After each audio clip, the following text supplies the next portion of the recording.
Reg Flowers is an artist, activist, and educator whose work is rooted in ancient shamanic, African trickster, and Brazilian joker traditions. Reg uses theater of the oppressed, art of hosting, Navajo peacemaking, and other anti-oppression techniques as the foundation of their theater making, mediation, problem-solving, and group healing practices. They are the founder of award-winning Falconworks theater company, which uses popular theater to build capacities for civic engagement and social change. They have received broad recognition, numerous awards, and citations for their community service. They are a faculty member at Pace University and a company member of Shakespeare in Detroit. You can find out more about Reg at the Falconworks website, which is falconworkstheater.org, or on Instagram at NotoriousPinkDetroit. For this reading of the Sandy Monologues, multiple alternating characters are played by Isaac J. Connor, Jason Cohen, Jay Lineberry, Johnny Culver, Julie Stackhouse, Larry Wrinkle, Morgan Batchelder, Reg Flowers, Regina Yeager, Stephanie Batchelder, Stephen Bracco, and Tony Manzo.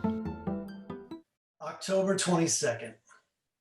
Tropical depression forms over the southwestern Caribbean Sea before strengthening into Tropical Storm Sandy. The NHA expects it to become a hurricane by Wednesday, October 24th. Friends of ours who own a store on Van Brunt Street told us to move to Red Hook. We came on a weekend and we saw it and we loved it. Friends of ours told us to move to Red Hook. We came in a weekend and we saw it and we loved it. We moved in 2007. Since then, it's been great. I mean, we opened our own business on Van Brunt Street in 2009. We moved in 2007. We opened our business in 2009. It changed for us then because we were no longer residents. We were part of the business community. We got to know a lot of people in Red Hook, which made us feel like we were part of it. Like, it was great. We got to know a lot of people, which made us feel more a part of it, which was great. Even before Sandy, Red Hook, with its urban homesteaders, was on the cutting edge of Brooklyn gentrification. A creative reuse of post-industrial landscape. They forget people lived in Red Hook long before entrepreneurs came and discovered it. The Lenape, the indigenous Brooklynites, when it was called Lenape homes, believed that long ago there was an earth. There was no earth, only a vast realm of water below and sky above. First people lived in the sky, for they could not live on water. One day, we can say why, the sky opened and out fell a woman. And a tree. She landed in the water and was rescued by two swans. They carried her to the great turtle. The animals came together to decide what to do with the Sky Woman. They tried many things. It was the muskrat who dove deep into the waters. After a long time, Muskrat came up with a tree and a mouthful of earth from the bottom. The great turtle planted the tree in his own back so that the woman could live there. The tree reached branches into the ground and the branches took root. From the roots, a man sprouted. The woman joined with him, and together they gave birth to all the future generations on Turtle Island. I've lived here for a little over 7 months now. I moved in August, just a few months before the storm. I was living just 5 minutes up the road and pretty much coming down here to work on a daily basis. It made sense just to be here. It's a neighborhood of growing economic disparities. Oh, it's got the front and the back. Rent in the houses about $350 a month. Loft apartments down the block, $1,900, $2,000 a month. It's quiet, isolated. It's like living in a small town right outside of New York City. it's a peninsula. The B-61 bus. So many of the business owners live here. This neighborhood used to be very bad. There used to be a lot of shootings, a lot of stabbings, a lot of drug dealing, but it changed a lot. Now we got traffic lights. We got a police station in the projects. Crime has calmed down a lot. Not a lot of shooting, but there's a lot of racial profiling going on with that. Strip and search, stuff like that. I've lived here all my life. Still, it's not a bad place. It changed a lot over the years, and it's beautiful. It really is. If you look at Red Hook and tour the neighborhood, it's beautiful. It's very beautiful. The Red Hook houses are home to 8,000 people and remain the largest affordable housing tract in Brooklyn and the second largest in New York City. They were built as part of a federal works program initiative under FDR in 1938 to accommodate the growing number of dock workers. Red Hook was a working class neighborhood from way back. You had a lot of immigrants on the waterfront. I could have been a contender. View from the bridge, the stuff Arthur Miller was writing about. Irish, Germans, Italians who worked the docks. The 20s Red Hook was one of the busiest freight ports in the world. By the 60s, though, they started shipping out of Jersey and the work on this side dried up, so people left. That's when you got your blacks, your Puerto Ricans. Red Hook was one of New York City's first Puerto Rican communities. October 24th at 2 a.m. The National Hurricane Center reports that Sandy continues to strengthen as it heads northward to Jamaica. 5 a.m. A tropical storm, which is issued for southeast Florida and the Upper Keys. 3:20 p.m. Sandy makes landfall in southeastern Jamaica at later in the evening. The eye of Sandy is approaching the coast of southeastern Cuba and could become a Category 2 hurricane before landfall. My favorite part about Red Hook is very few people actually evacuated. 90% stayed, which it ended up, particularly at the projects, being a real big mistake. I had heard about the storm, I think before it really even hit the media, from my aunt who lives in New Mexico. But she's from Louisiana originally as well. A lot of my aunts and uncles were in Katrina, essentially, and were always keeping tabs on me. I asked the landlords, are you guys worried about it? And they weren't worried about it. When they were okay with it, I was okay with it. Our storefront has sort of thin glass on the front, being concerned about wind and debris.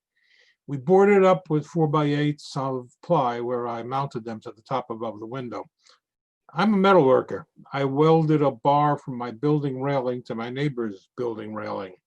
I actually welded the bar to help hold the boards to the building because there was really no way to pin them up at that time. What we did after that was behind the boards in front of the front door to the store, we put up a lot of sandbags in front. Then on the inside of the door, we sandbagged again. This building is probably at least 100 years old. It took several days. The main thing is we own the building. We live in the building and we work in the building. We have tenants. This is our whole, we stayed. October 27th. Mayor Mike Bloomberg tells New Yorkers in a pre-storm press conference to prepare for the arrival of Sandy by staying indoors and avoiding low-lying areas. He adds that parks will be closed by 5 p.m. on Sunday. And that MTA shutdowns are possible by 7 p.m. Sunday. The Lenape had no choice but to trust in nature as the ultimate source of power, the total interlinking of man, animals, plants, and the natural elements. Ralph Waldo Emerson and Robert Frost owe their genius to Lenape spiritual beliefs they call transcendentalism. It's like us with our devices. It's like we're connected to them. Maybe it was like that for the first people and nature. Maybe that's the closest we can come to feeling a deep and spiritual connection in the modern world. They announced that the hurricane was coming. We lived on a ground floor apartment ourselves. We prepared the store more than we prepared our apartment. And for the simple reason that our apartment is 3 feet off the street. We just didn't imagine it coming too much higher than that. We were going to actually stay. We were contemplating to stay here in Red Hook in our apartment because our landlord said that we were. We were going to stay. If worse came to worse and water actually got into our apartment, we could go to her apartment, which is on the 3rd floor. She stayed.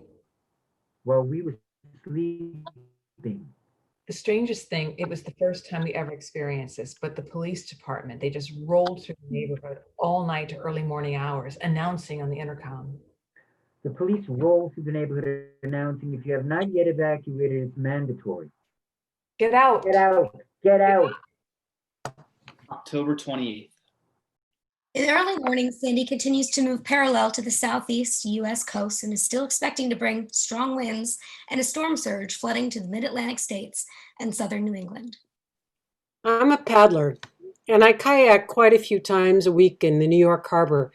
So I feel like I have a knowledge of the water and a relationship to the water. And it's one of the reasons I love living in Red Hook. When this storm was coming, I got really excited. I was planning on staying. I had friends calling and texting me, writing and saying, get out of Red Hook. And I thought, gosh, It's really being very dramatic. And I just stayed for a while. I would walk around in the neighborhood as the storm got worse and started to hit, thinking, isn't this marvelous? Isn't this exciting? When we heard that the hurricane was on its way, of course, we had a lot of preparation to do. On Saturday night, we put out lines to Conover Street. Usually you tie to a bit, but there were none over there because the piers have fallen in, the age and ship worn. I did have a piece of fallen pier, a huge 5-ton piece of rock. I wrapped a rope around with a big shackle, tightened it down, and put a line to the vessel to pull us in. Around 4 p.m. I guess. Monday night. My wife abandoned ship, and it was me and the crew watching the tides coming up. It seemed very biblical to me that we should leave, that was happening. It seemed so definite. They were so sure that something was going to happen. They didn't do that for the Irene. There was nothing to worry about. I told my husband, I said, listen, the wind has gotten really bad outside. We're not weathermen. The wind is not that big. I said, we were told to pack and go a long time ago, and we packed it. What for if we're not going? The go bag is just a precaution. We set the house together, put the apartment together. We set the house together. We went with our go bags and stayed with a friend in Fort Greene. We took our go bags with a friend in Fort Greene. We thought we were just going to be staying overnight. Overnight, or so we thought. Unfortunately, it turned out to be a lot longer than overnight. It turned out to be much longer. People were going out to the pier, taking pictures. We went and took pictures, and friends were there. I mean, it was rainy and mostly wind. I think probably somewhere around late afternoon, we went and got some dinner and came back and started noticing that the water was coming back up Van Brunt Street. In the morning. We noticed that the water was well above Conover Street. This was the one tide before. So Monday morning, we had a warning that it was going to be hellacious. So we all got some rest and took turns getting up to just walk around and make rounds. We had done a lot of our preparation. One of the crew fixed dinner, a pretty wonderful meal, come to think of it. Once you do what you need to do, there's not a whole lot you can do. And he kind of focused on making this amazing spread of food. I was too nervous to sit. I'd go over the table, grab something, and back to staring at the water or looking around like, what else? I packed my go bag, or what seemed like a go bag, ended up mainly mementos. That sense of excitement, infectious. You could see it on the faces. I remember thinking how vivid all the colors were. People in their rain gear, bright yellows and oranges and pinks, and the colors of the neighborhood, usually quite dull, were brilliant against the gray backdrop of what was coming in. Then a point came late in the day. Around dinner time. It changed. Not drastic, but you could just feel it. I walked through the neighborhood and looking at the water and something, the color of the sky, the calm, the heaviness. I thought, this is different. This is really different. And I'm getting out of here. I was shopping that day trying to stock up on things me and the family would need. I figured we were maybe going to lose power. I figured maybe the stores would be closed a day, maybe 2. I'm in the grocery store and it was like all of a sudden everything turned like real dark and gray. I'm inside the grocery store and inside the place, it changed like the clouds had made their way inside the store. And I stopped shopping and I took whatever I had left, paid for my stuff, and I started leaving. I'm rushing home and all of a sudden I started seeing a lot of water coming. I kept on moving towards the higher ground, toward my building. And I get up there and I look out, and what I saw through the window, they said Red Hook was an A-zone area. It was a flood zone. I never thought Mother Nature's water was so fierce and so strong. 7 o'clock. We noticed that the water was coming up just the corner on both sides of our street, which I don't think we were expecting. We all thought it would just come from the harbor side, but it was definitely on both sides. I rented a car, a very large Jeep, just in case. And we met the landlord and the landlord's wife and his mother and their dog, who were pretty gung-ho about sticking it out. Because, they had put a lot of work and to restoring the house and everything. They made the decision to leave just as we were making our decision to leave as well. Or the water was really making it for us. I walked down when it came past Beard.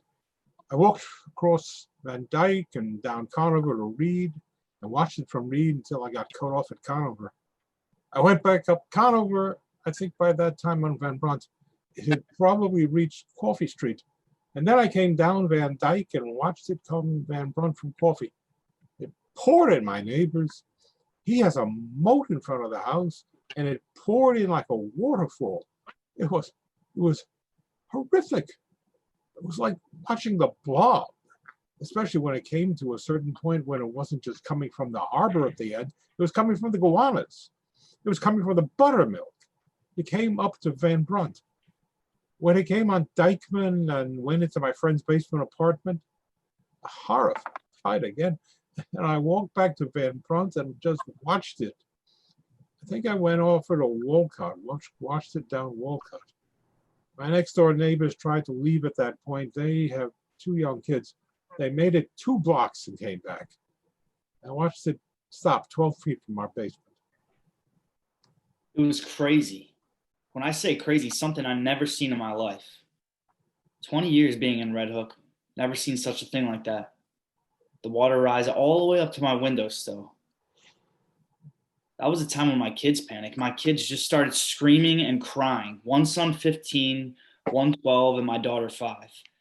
Just those 3, they were with me that day. We panicked. I mean, I panicked. Never in my life seen water get that high. Cars was moving on their own, hitting against each other. We tried to make it across the street to my sister's house. She in the tall projects. And the sky rises. We tried to go across the street, water up to the waist. Kids was screaming and was crying on top of me, and I was just trying to get over to across the street. People's yelling at me. Get out of the water. Electric lines are in the water. Everybody's just yelling at me. I didn't know which way to turn, which way to go. Everybody's just telling me. Get out of the water. Are you crazy? I say, look, I got to get over to the other side. I can't stay here.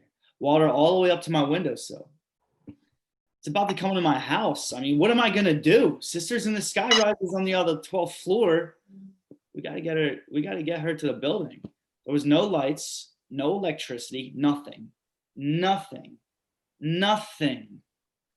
Once we got up there, we look up to the other window, and it's something that you see this in the movies. I mean, you don't see this in the regular. This is something that you see in the movies, okay? All the water's coming in from different sides, cars just moving, nobody in them. Looks like they're driving themselves to escape all the water. Nobody's even in them.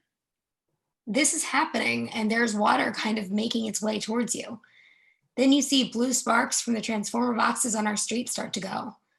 You know, I think we had sort of made a few preparations by putting, I'm a writer, so I think the one thing I thought I would maybe try were to save my books. Yeah, I had about 10 minutes just to grab whatever else I could think of, which for me ended up, I don't know, I thought I need shoes. I'm just gonna put all my shoes in a bag. I only wear one pair of shoes, but somehow I think in my mind, I was connected water to the need for dry coverings on my feet. So I had a huge bag of shoes that I haven't worn for years. I had my small go bag, and I had my cat as well. And the cat was pretty much the reason why I wanted to stay, because he doesn't travel well. He gets car sick. But with the water coming in and like 10 minutes to go, we just put everything in this big SUV that we had rented. I knew that the water would be coming into the house. I just thought I had more time. Everyone is saying, We We have have to to go. go. I get into the SUV and we're trying to drive off. By the time I'm getting into the SUV with the cat and everything, the water's already covering the tires. All this is within 10 minutes. We end up going towards Richard Street behind the line of 3 cars pushing through the water. They're parting the water enough so that the rest of us can follow. But we were able to dry ground just north of the park, Coffee Park. I think we stopped the car for a moment, just like took a breath. It was a bit intense. All of a sudden, the lights went out. The water was so high, it was really crazy.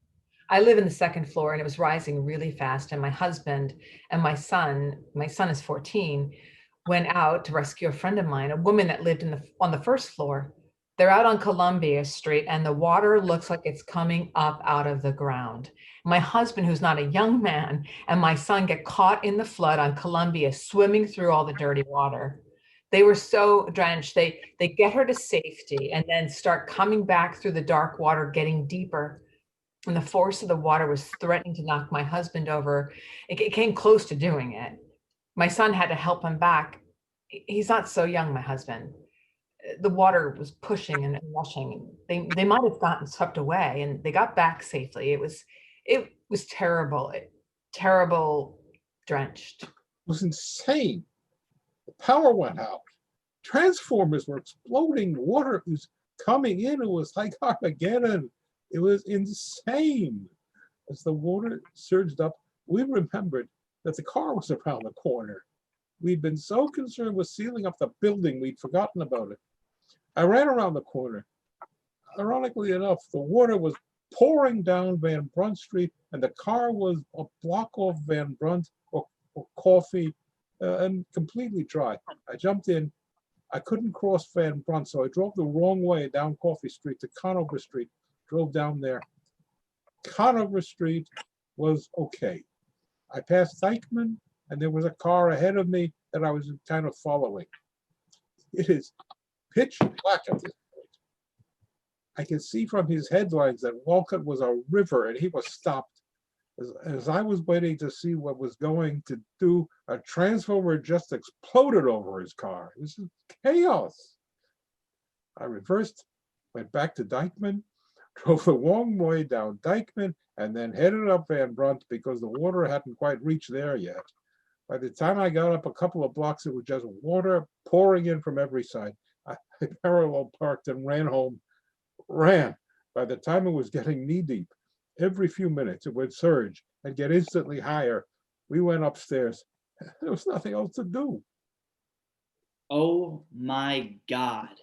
Man, all the little primitive little houses out there, all the electricity going on fire, blowing up. Each and every one of those houses was kaboom. Kids like, look, fire, look, fire. You know, trying to call the firemen's. You can't call nobody. No power, nothing. No phones, nothing. Houses was just going on fire right in front of us. And I was just looking at it. Most scariest shit. Sorry for my language, but it scared the shit out of me. Oh my Lord, Jesus, forgive me. But my boy, he was panicked. Panicked ain't the word. My kids don't even want to look at that movie, 2012. Don't even ask them to talk about any of this stuff. Been here 20 years. Never in my life seen something like this. Never, ever in my life. We went to a friend's place in Clinton Hill. They had offered to let us stay with them earlier, I think the day before. We made a quick call and they said, Of course you can come. Cat, that's fine. Yeah, they lived on the 7th floor of this high rise, but it was incredibly windy. But they had this incredible view too, of Brooklyn, sort of watching the different areas of the neighborhood go dark, or Brooklyn go dark, rather. Just hearing the wind howling. We were standing on the deck trying to figure out what's next to do. And there's just explosions. The electrical fires and explosions just blew white light that you'd see in Staten Island or downtown Brooklyn. Finally, for 30 seconds, Manhattan was lit up with this white blue light. That knocked out all of Manhattan. Didn't it rain, children? Talk about rain, oh my Lord. Didn't it, oh my Lord? Didn't it rain? Didn't it rain, children? Talk about rain, oh my Lord. Didn't it, oh my Lord? Didn't it rain? It rained 40 days, 40 nights without stopping. Noah was glad when the rain stopped dropping. Knock at the window, a knock at the door, crying, Brother Noah, can't you take on more? Noah cried, no, you're full of sin. God got the key and you can't get in. Just listen how it's raining. Will you listen how it's raining? Just listen how it's raining all day, all night, all day. Just listen how it's raining. Just listen how it's raining. Just listen how it's raining. Some moaning, some groaning, some praying. well, a hole. Didn't it rain till dawn? Rain on, my lord. Didn't it, didn't it, didn't it? Oh, oh, my lord, didn't it rain? Oh, God sent a raven to spread the news, to hoist his wings, and away he flew, and to the north and to the south, and to the east and to the west, all day, all night, all day. Well, just listen how it's raining. Well, just listen how it's raining. Oh, listen how it's raining. Some praying, some crying, some running, some moaning. Will you listen how it's raining? Just listen how it's raining. Just listen how it's raining. Didn't it rain, children? Rain on, my lord. In the height of the storm, the wind was gusty. Didn't it, didn't it? Our biggest concern was the surge. Didn't it, didn't it? We didn't know what was coming. Didn't it, didn't it? We're looking at each other saying, I'm never going to see the likes of this again in her own life. Rain. Day after. I came home before high tide the next morning. Just before 8. I walked in my front door and I was relieved that it was dry. On my upper floor it was dry, and I thought, oh my gosh, I got away with it. There was an odd smell, and then there was no electricity, of course. There was this odd smell, and I walked downstairs, and I only got a few stairs in when I realized the basement was absolutely filled with water. The basement for me is my bedroom, my daughter's bedroom, my office area. It was underwater. Everything was floating. It was the eeriest thing. The water was dark and it smelled a bit, and it was sewer backup. None of the water came through the windows or anywhere else. It came up through the sewers. It took about 2 days to get it out.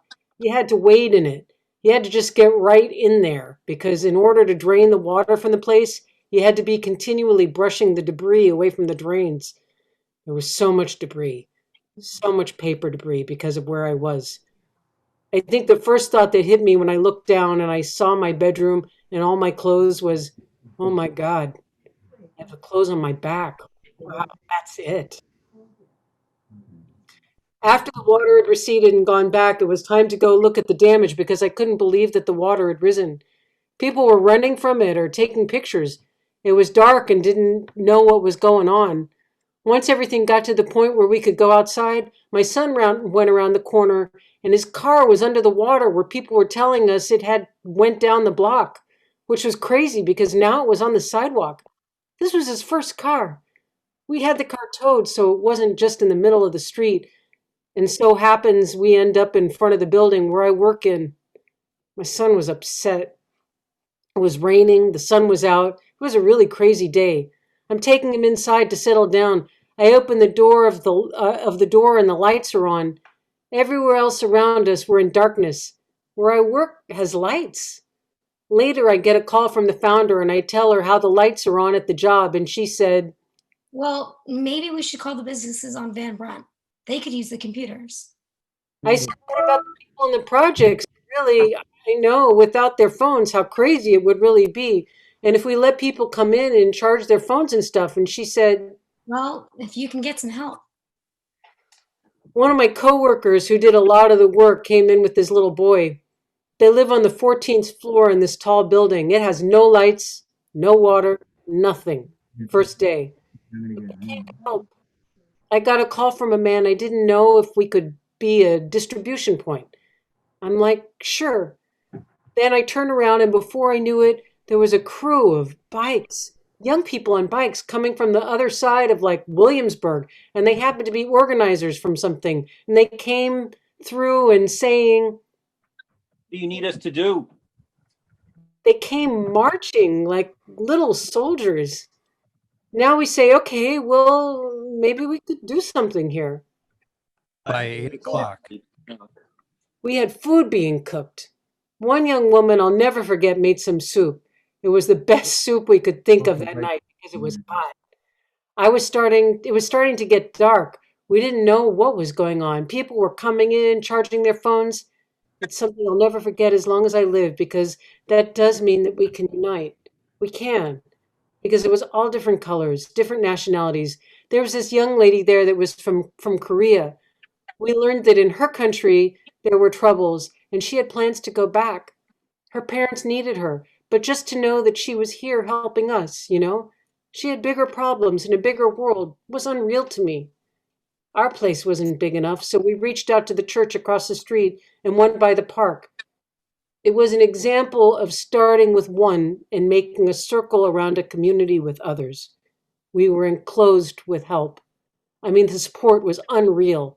But I think the organizers who had come on bikes, no less, these were young people, bright, college bound, willing to help people. Willing to help people they didn't even know. At night, when we closed it, we had to go back in the dark. The place was dark, pitch black for at least 2 days before they put up the big lights.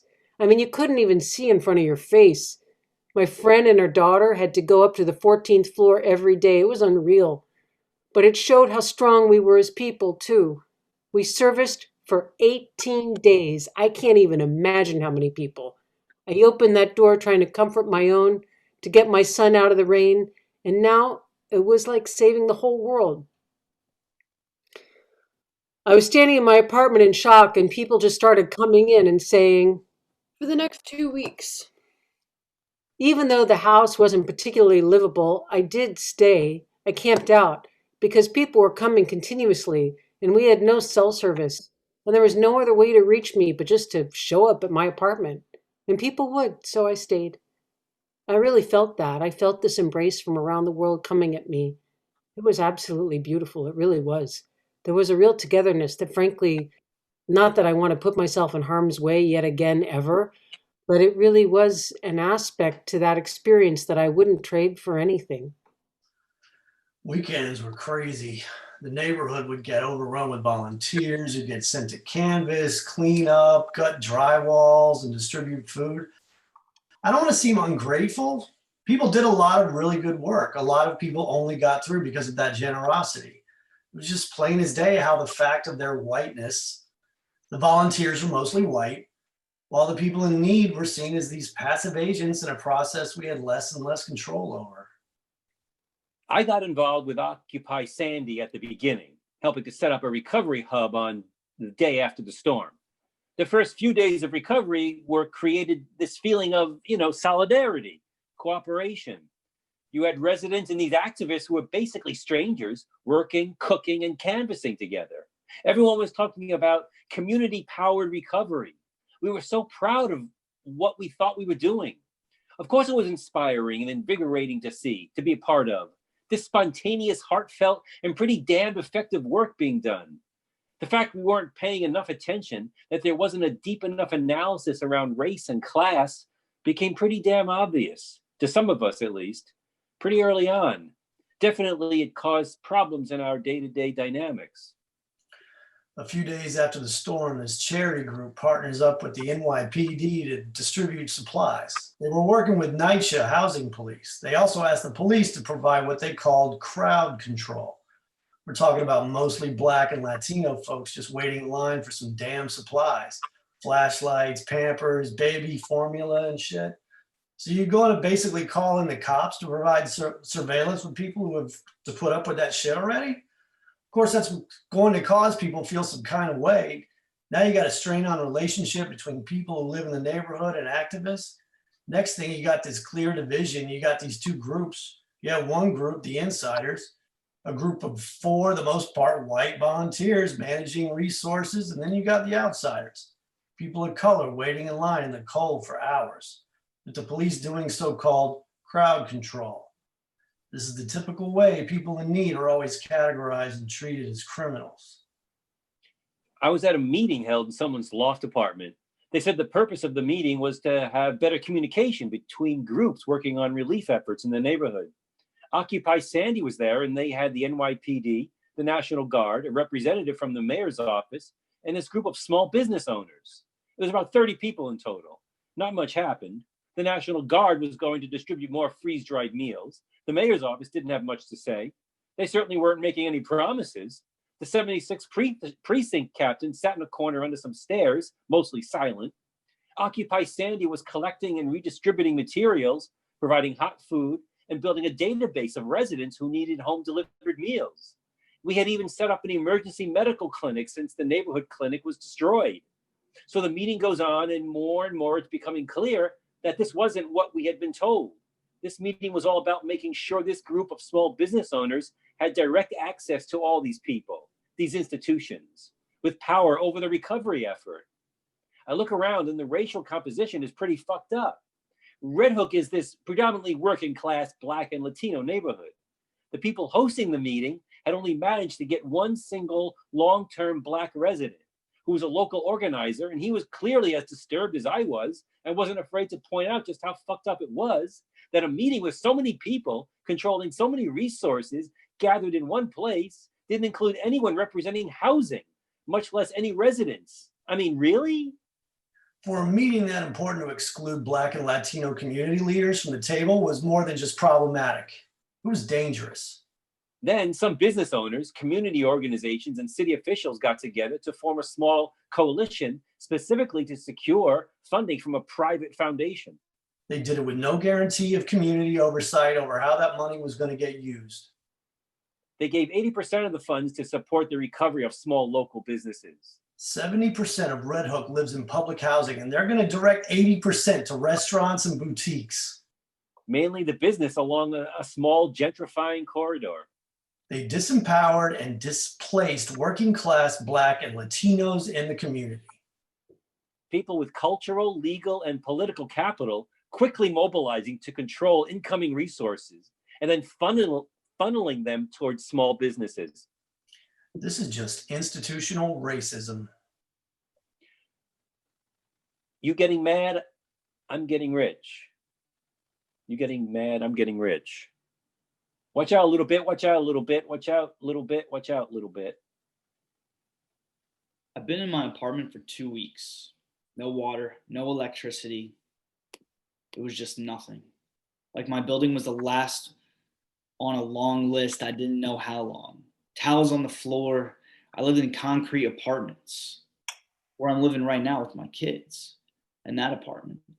Whole kitchen torn out and all the walls are knocked down. There's mold, all the tiles lifted up by itself because it was salt water and all that stuff. It lifted up and went rotten. They knocked the whole kitchen down. They knocked the whole bathroom out. I'm on the first floor, so all that water had to run to the basement and all the walls and all that water just ran up to the second floor. The guy came out and said, "You got asbestos on the floor." I said, asbestos? I said, I got kids in my house. Dude, like, why do they have us living like this? I don't know that Sandy heard us. There's kids in this apartment, he said. You got to lift them up, get them out of the house quick. Your kids are going to get sick. My daughters do have asthma. It's rough. It was rough. It was really, really, really, really rough. It was rough. It really was. Yeah, so this is like hell. This is our kitchen now. Look at my kitchen. I mean, how can I live with this? Like these kids, like that. I mean, look at my floor. It's like, do we get help from the housing? This is my kitchen. And look how we live in. Look at my sink upside down. I'm still stressed. I'm sorry. I'm sorry. I need to paint my apartment and get my life back together because my kids are like, Dad, look at this apartment. What can we do? we've got to wait for housing. But housing's like, they don't care. They really don't care. I'm like, so give me the 5-gallon paint. Let me paint my apartment. I don't want my kids to live like this. My kids come out of school, they're looking at that, and they eat. There's no stove, there's nothing. God, what's going on? Look at my apartment. I need help. What do you want me to do? What do you want me to go to an office? You want me to fight? You want me to get in somebody's face? I mean, I don't want to do that.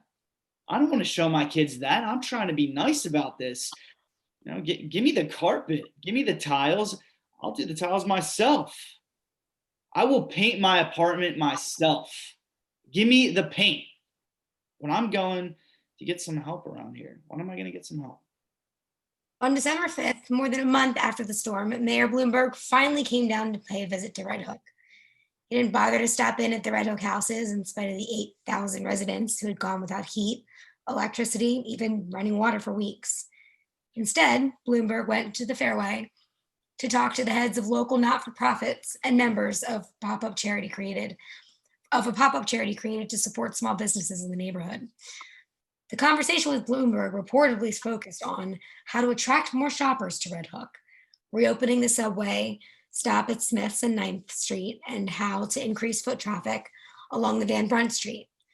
Someone explained that they were prioritizing the businesses in Red Hook because small businesses keep Red Hook alive. Sunshine, blue skies, please go away. The girl has found another and gone away. With her went my future. My life is filled with gloom, so day after day I stay locked up in my room. I know to you it might sound strange, but I wish it would rain. Oh, how I wish it would rain. Because so badly I want to go outside. Such a lovely day. But everyone knows that big girls don't cry. I gotta cry because crying eases the pain.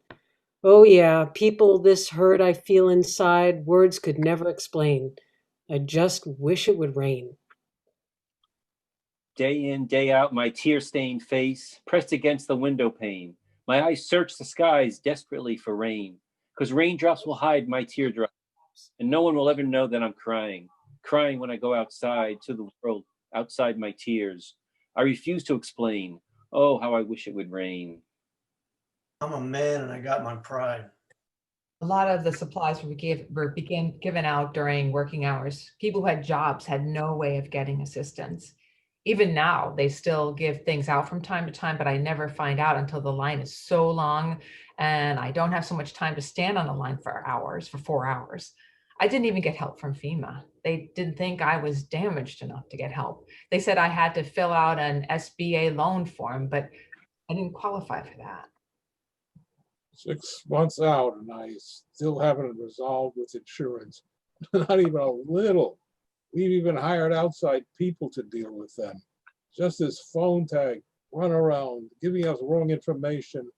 Oh, I have to keep this highly toxic material. I stopped throwing things away, and so now I have a pile of toxic stuff down there. I don't know what to do because the insurance company is supposed to come back out.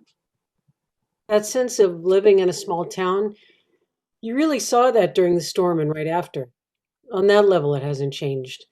There is still that sort of community. But with that being said, there is still many of those residents that still haven't been able to come back. Anyway, we're fine now. And my landlord gutted the whole apartment and rebuilt it, and we're fine. We're in good shape.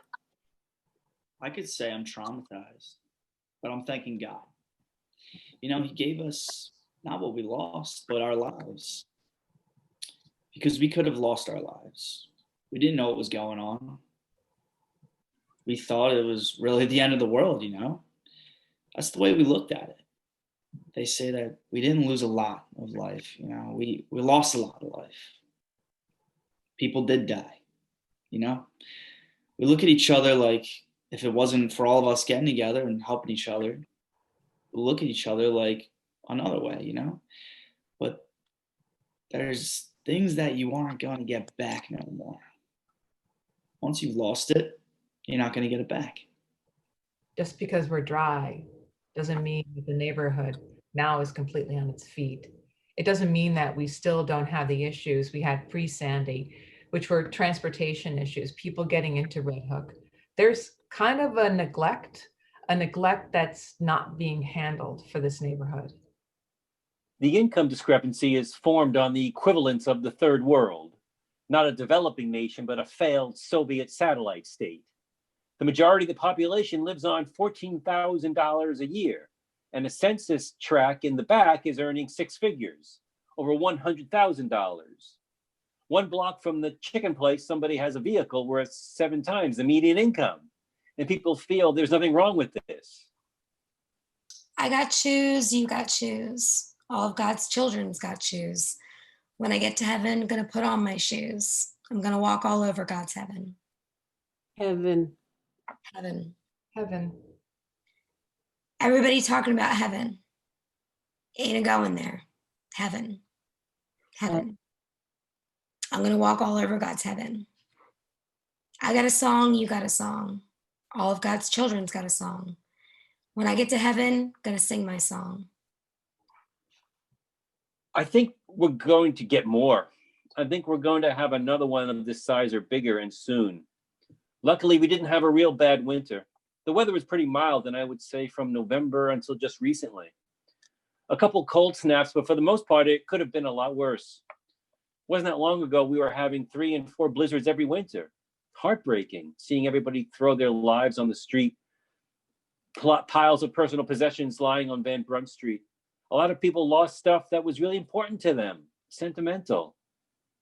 They just put a Band-Aid on top of a Band-Aid. It's still the Band-Aid. It's still there. Because them lights can go out, power can go off at any time, still within housing. We're still dealing with cold water. We're still dealing with heat going off. The Band-Aid is still on the Band-Aid. They're not switching out these big old generators for new boilers yet. 193 million just released from the government. Seen it on the news. Just released to housing. What they going to do with it? Are we going to get what we need over here? People still suffering every which way you turn. They still suffering and they still struggling. Like I said, on the outside, it may appear we're okay and we're making it. And sure, we're resilient. We made it through it. But the anxiety is still there. Maybe people may not be talking about it, but the anxiety of the entire situation is in the forefront of people's minds. People are doing whatever they need to do, working with whoever they need to work with to take care of what they need to get taken care of. People who don't know how things work, people who don't have the connections or the sense of entitlement, those people just fall through the cracks. They got us fighting with each other over crumbs. People who used to be best friends don't even talk to each other anymore. That's when they swoop in and take over. The Lenape were warm and welcoming people, but were treated by the ones who came as savages. The Lenape treated land as a spiritual mother. They didn't believe that she could be owned. That, too, made them savages. The Lenape drank from streams and rivers which horrify the Europeans. European rivers were polluted places that had been poisoned by centuries of misuse. But again, the Lenape were the ignorant savages. Through trickery and sometimes through violence, the Lenape lost their place in the universe, lands occupied for thousands of years. The Lenape were peaceful and kind, called the grandfathers or ancient ones by many other tribes. But their kindness masked the temper which, if provoked, could react with their own terrible violence. Hurricane Sandy was the largest storm ever recorded in the Atlantic Ocean. It reached 1,000 miles and was responsible for over 200 deaths in 8 countries. In just New York and New Jersey, the storm damaged or destroyed more than 375,000 homes. Humans affect global warming, causing heat waves, torrential rains, and flooding. It's only going to get worse. Unless we do something about it. You're broken down and tired of living life on a merry-go-round, and you can't find the fighter. But I see it in you, so we're going to walk it out and move mountains. We're going to walk it out and move mountains, and I'll rise up. I'll rise up. I'll rise like the day. I'll rise up. I'll rise unafraid. I'll rise up. And I'll do it 1,000 times again. And I'll rise up high like the waves. I'll rise up. In spite of the ache, I'll rise up. And I'll do it 1,000 times again for you. When the silence isn't quiet and it feels like it's getting hard to breathe, and I know you feel like dying, but I promise we'll take the world to its feet and move mountains. Bring it to its feet and move mountains. And I'll rise up. I'll rise up. I'll rise like the day. I'll rise up. I'll rise up unafraid. I'll rise up.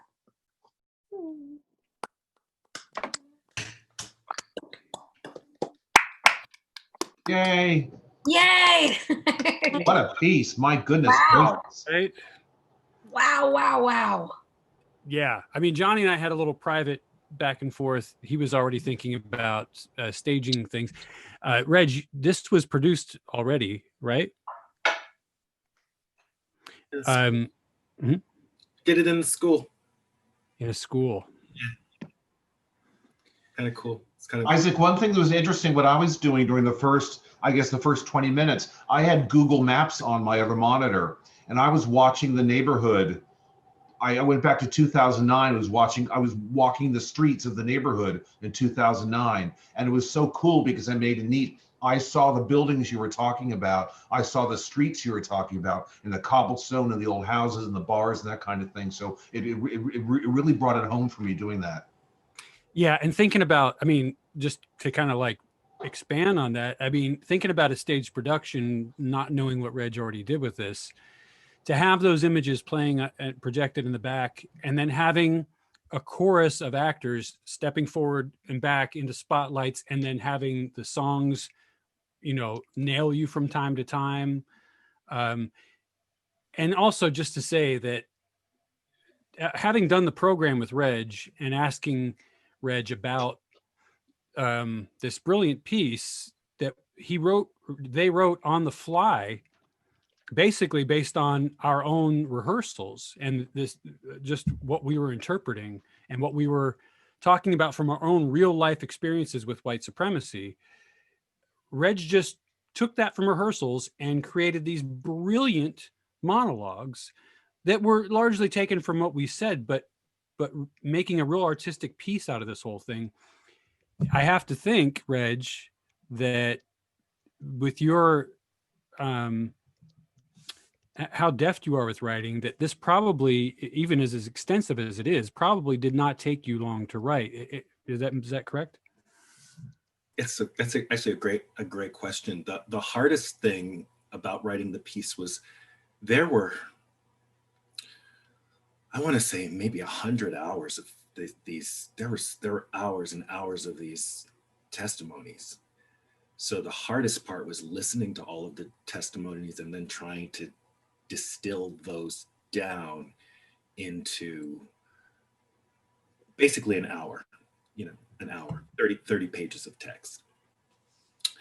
And so that was the thing that took the longest. By the time the decision was made, how it was going to flow, what I decided to do was I was going to just try to tell the story of the 24 hours and then jump to the 6 months after. And once that was clear, it was really just pulling those pieces and then tying the characters together thematically. That's always a little bit of a challenge, making them all sound like different people, giving them different voices, which I hope was accomplished.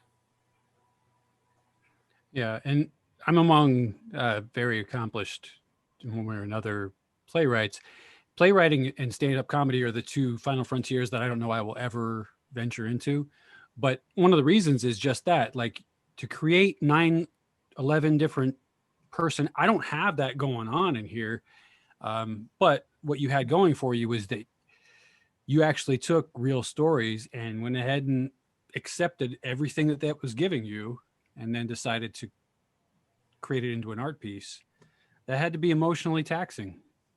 I was kind of emotional listening to it. I was thinking, wow, this was really what a traumatizing experience. I don't know. I was worried about Stephanie and Margot. I was worried about y'all too.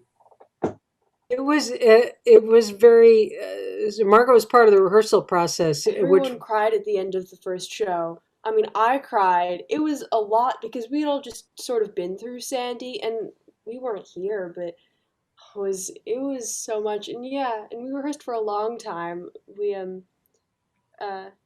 we sort of came up, like, we all, as the entire cast, of course, with Reg directing us, did the blocking. And I remember a lot of the blocking, strangely, reading, hearing the play again. I remember what we did. I remember what it looked like. I was in the audience. It was very healing for the community, but people did leave in sometimes crying and in pain. But it was very healing, and Reg did it. So the audience sat in a circle around the actors, and so you were in the circle of the community. You were also in the storm with them. There was a lot of recreating the storm with the kind of the swirling. There was swirling and mania. So you were in the storm and you were in the community. you were in it when they were separated, when the sides of the community were separated from each other, and it was intense but very, very And there was healing. discussion. And there's discussion. It'd be interesting to do a stage reading of this outside on the docks in Red Hook. I think that'd be pretty cool. Which could be done. Would be outdoor theaters coming up there, Reg. Yeah, it's true. What's interesting is that when we did it, when you were talking about it, I think we had 12 actors, 12 crates, and a ladder. That was our set. Yeah, this Black Box could serve this very well. Oh, totally. Yeah. You know, I don't want to veer this into a unnecessarily political direction, but it is political. And everything described is kind of a microcosm of how our priorities are and how they're defined in emergencies. It's that whole Reaganomics, just give it all to the upper, and eventually we'll get some of that. And that's really not the case. And we're seeing it now. And you can apply, I mean, this is Katrina, this is COVID. You know what I mean? Like, this shit is on repeat over and over and over again. Take the emergency and the same shit happens over and over and over again. You're right. Even 9/11. 9/11, we dealt with it like that, but the way we dealt with it was what we always do. Let's go bomb the shit out of people.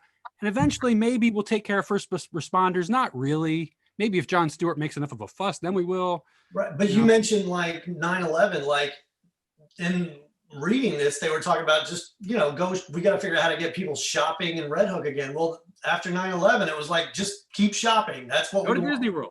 Yeah. Well, that's what Congress is doing now with the stimulus package. Let's give people $1,200 so they can go shopping again. Yeah. 600. This is, once you get it, they know you're going to give it right back. Well, in this play in 24 hours, so much is touched on. And what I'm wondering is, having lived through it, was it just utter chaos and leaders showed up until the bureaucracy took over? Or, I mean, what was happening?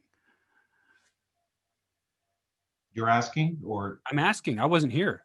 Oh, well, what happened was during the couple nights of Hurricane Sandy, all the government officials, city officials, went out to the Rockaways to save the homes owned by the policemen and the firemen out there, because that Rockaways was burning.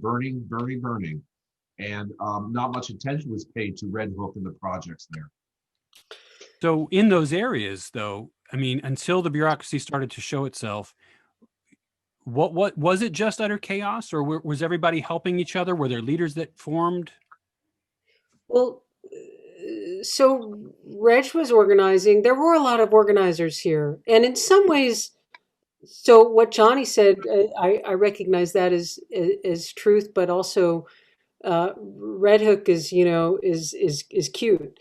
So a lot of young hip organizers, as Reg highlighted in the play, with good in their hearts, came out here to practice their organizing and save the people, and that did kind of help for a while. And the ridiculousness of some of that was drawn out.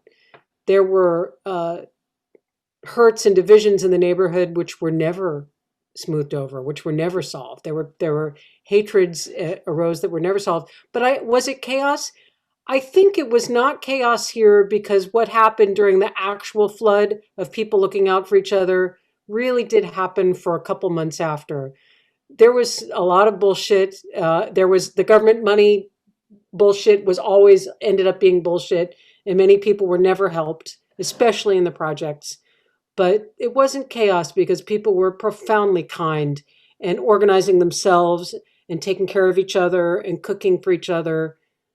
And that was pretty good. That was pretty. Was that something that was like serving our better nature, getting across like cultural and racial divides? It was just happening, or? I think it was happening. I think some people had experience like Reg, and really as community organizers, and some people just found the calling. Reg will remember there was a lady named Kirby who was a record executive type, a young, record label person. And something came over her and she was like, we have to figure out who needs medication. We have to get a list of everybody who needs medication. We have to get it to them. We have to figure out who can't move. And then there were lists and there were bunches of people you could go volunteer and you'd show up and you'd take a baggie of, tampons and diapers and whatever they had asked for that day and take it up the stairs. This person just felt that calling and did it. And she's long gone. I mean, that thing, the helper and people showed up. Some people were just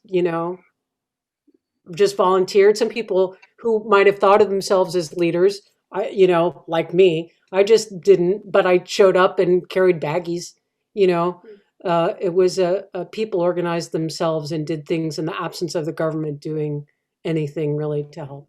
Sound familiar? Although that is reaffirming. I mean, there's a better angel inside of us, and sometimes it shows itself. Not once you're on salary. You know what I mean? It's always lower level. You know what I mean? Like, that's where the conscience comes from. That's where the deeds come from. And like, honestly, it's kind of on each other to like save the community. But once everybody's sort of been stabilized, then they're like, all right, now what can we do to like re-engineer this so that it works for us? Yeah. But I mean, the inspiration behind this is, there's always going to be, in my activist opinion, there's always going to be the megalomaniacs, the nefarious individuals that like politics because it gives them power and ego and center stage. But it's how are we dealing with that otherwise? And so deciding to write something artistic that draws attention to the real suffering is what Reg is doing. I mean, Reg, was it something you just felt you had to say, or was it something that happened just, you weren't even thinking about it, just all of a sudden, here I am listening to all these stories and now I'm writing about it? And what was that? I knew that the interviews existed and that they were made available to the public. And I was like, that's gotta be, that's the stuff of storytelling. Like to get everybody's story, and how democratic that you just get anybody who wants to come in and tell their story. So it's not like these situations where someone picks a handful of talking heads to tell the story, but it was just everyday people telling their stories. And I felt like that has to happen. Had no idea that it was going to end up what it was. Like, you just think like, really, is it going to be interesting for people to just tell stories for an hour? But then, just sitting here on Zoom, I was like, wow, this is really great to listen to. This is really powerful, and great as an enormous to hear, even in these, with everybody in these small boxes. So yeah, just instinct said that there was something that had to happen, and that moment of healing really had to happen as well. Hey, Reg, I have a question for you. If you had to design the program for this play, for this piece, would you list all the characters' names in the program, or just have one clump? I don't want to say clump, but one clump of actors performing several roles. How would you do that? Well, there were a lot of monologues that were pastiched for the play, and then the play was cast. Like, and the casting process, I didn't know who was going to read what, but the casting process was, I had the people do some exercises from the Theater of the Oppressed, which is how I devised my work. And so once I realized who was, the bodies that were going to be in the piece, I was able to distribute things. Okay, I got you. And so I even told Isaac that if Isaac wanted to just grab a piece of it and have, people read snippets, that's fine. I would say that I would leave it up to any director to do with Okay, I was just curious. Yeah. And the songs too. I'm not married. I wouldn't be married to those songs. Actually, I do have a question about that. Were those actual songs? Yeah, those are all songs. They're basically, they're songs from Mahalia Jackson, they're to modern songs. I mean, they were certainly written like songs, but I didn't know if maybe you just came up with them. No, they were all just songs. They were just like songs, popular music songs that seemed to that were tied together by the theme of water and rain. That's all. You're going to have a rights issue with those songs, I think. I was actually imagining that the piece could be done without songs. Yeah. Or you just could have a composer assigned, that you bring in to write original work, but I don't think you can use those as is. Yeah. Well, I just want to say, as an audience member, participant, it was just very energizing to read these lines, to play these characters, but also hearing the story. It's like it's the same old story, as people were saying a moment ago. It's same old story, just going for the money. But that's why you end up with songs like "Rise Up." It just has to be said again and again and again, and it does end. Hopefully. So it's the same old story, but it's the same old response, which is on the ground level, everyday people being there for each other. So it was wonderful. It was really wonderful. Thank you. Really great to hear you all reading. Thank you so much for your generosity.